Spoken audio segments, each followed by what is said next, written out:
Chapter 6. Yohanan and Ayushi.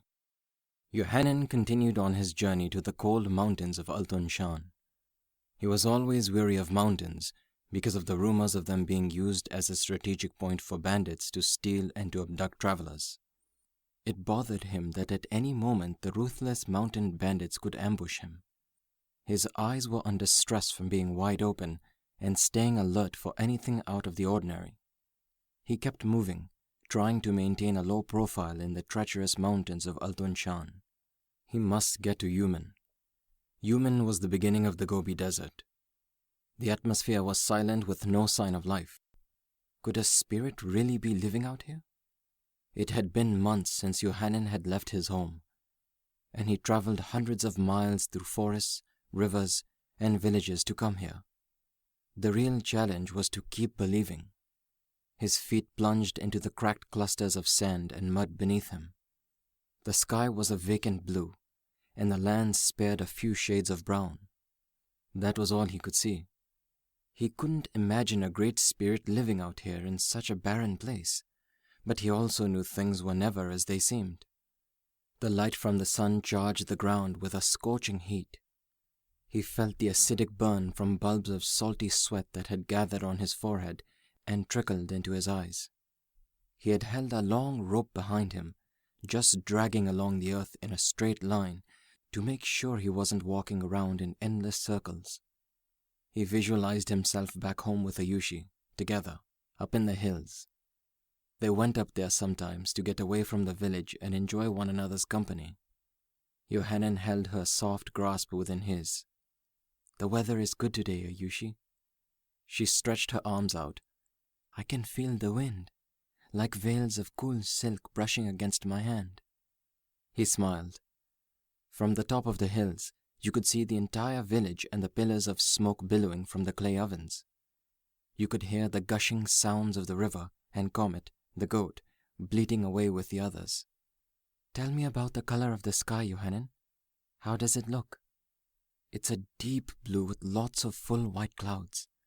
The grass is a rich green and looks healthy." "Yes, the grass feels so soft." Ayushi pointed her nose to the sky and filled her lungs. "Mama is cooking dal bhat. It smells good."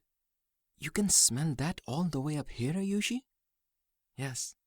Mama loves to cook with different herbs. It's her way. And besides that, I can always smell them up here." "Wait here," said Yohanan, rushing off. He came back panting with a flower in his hand. "Touch this. Can you feel what it is?" She rubbed her fingertips against it and chuckled. "Of course. It's a flower, Yohanan." "Yes, it's the one Mama crushes to make the sweet scent in your hair. There's so many up here." "Don't tell her that, or there will be none left," said Ayushi. Yohanan tittered. "Hold still." He fixed the flower just above her ear. "There." Yohanan stood back and admired her beauty. If only she could see her reflection in the waters of the village. He broke the moment with a loud snicker. "What is it?" Ayushi responded with an unsure smile. "Mama is by the river again. She's beating the clothes against the rocks." "Can you really see her from here?" "Yes, you can't miss Mama. That woman is really big." Ayushi chortled. "Yohanan, if she ever heard you say such a thing, the clothes won't be the only thing she will be beating. You know she would chase you around the whole village again." "Yes, but she never catches me. You know that." Ayushi giggled, holding on to his inner arm. "She will catch you one day, you know. I hear her plotting to herself sometimes." Yohanan shielded his eyes from the sunlight as he gazed into the village. "Mama has stopped washing the clothes now. She seems to be looking around the village." "Is Comet tied up?" "Yes, I did it myself this morning." Ayushi gasped. "She's probably wondering where you are." "Oh goodness, I wasn't thinking. She's cooking and dinner is ready. I'd better get you back before I get into trouble again. You know Mama would complain for days." Ayushi laughed at Yohanan's tone fading with worry, and she went straight into her impression of an angry Mama chasing Yohanan around. She clenched her fist into the air. "Boy, you get back here, you slippery little eel! Don't worry, I will catch you!" You can't run that fast when you're asleep. Oh, Johannan! I'm going to give you such a sweet walloping when I get you. Johannan burst into a fit of laughter. You know, you do a very good impression of her. Too good. Well, I have no choice but to listen to you two almost every day. Chickens flapping their wings and clucking, probably trying to defend themselves. Pots kicked over and old Comet getting angry because you knocked him down again while trying to escape from Mama. The two of them laughed, and Johannan had to stop to catch his breath. Johannan still couldn't distinguish a difference in the scenery from a full day of traveling in the desert, but nothing was going to stop him. He wondered how Ayushi would respond when her eyes were finally opened and she saw him for the first time. The entire village would be astounded. He pictured everyone congratulating him on his success, gathering to listen to his stories. He knew Mama Jalla would be happy. Finally, he would have done something good to make the old woman proud. Time was going by, and after days of traveling, his enthusiasm to find the Great Spirit outweighed his supply of water. There was no way Johannan could make it back alive. There was not enough water to last him the journey back.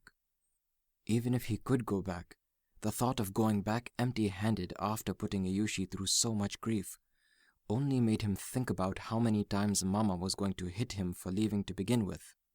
She'd never let him out of her sight again. And every time he made a mistake, she'd bring it up how he deserted Ayushi to chase some silly fantasy. She had a strange way of viewing things and making you regret your mistakes by bringing up the past. He could only imagine the laughter of Raman, Ketan and Nanda, overhearing her plans of what she was going to do to him when he returned. Johannan shook his head. Going back is out of the question. That spirit has got to be out here, for my sake. The soft sand beneath his blistered feet was a relief. The stubborn scenery was beginning to surrender, hundreds of golden, unblemished pyramids of sand scattered from east to west. There still wasn't a sound to be heard for miles, not even a bird in sight. Johannan almost felt like he was the only man on earth, or, much worse, the only living thing. He compared the differences in the plains behind him.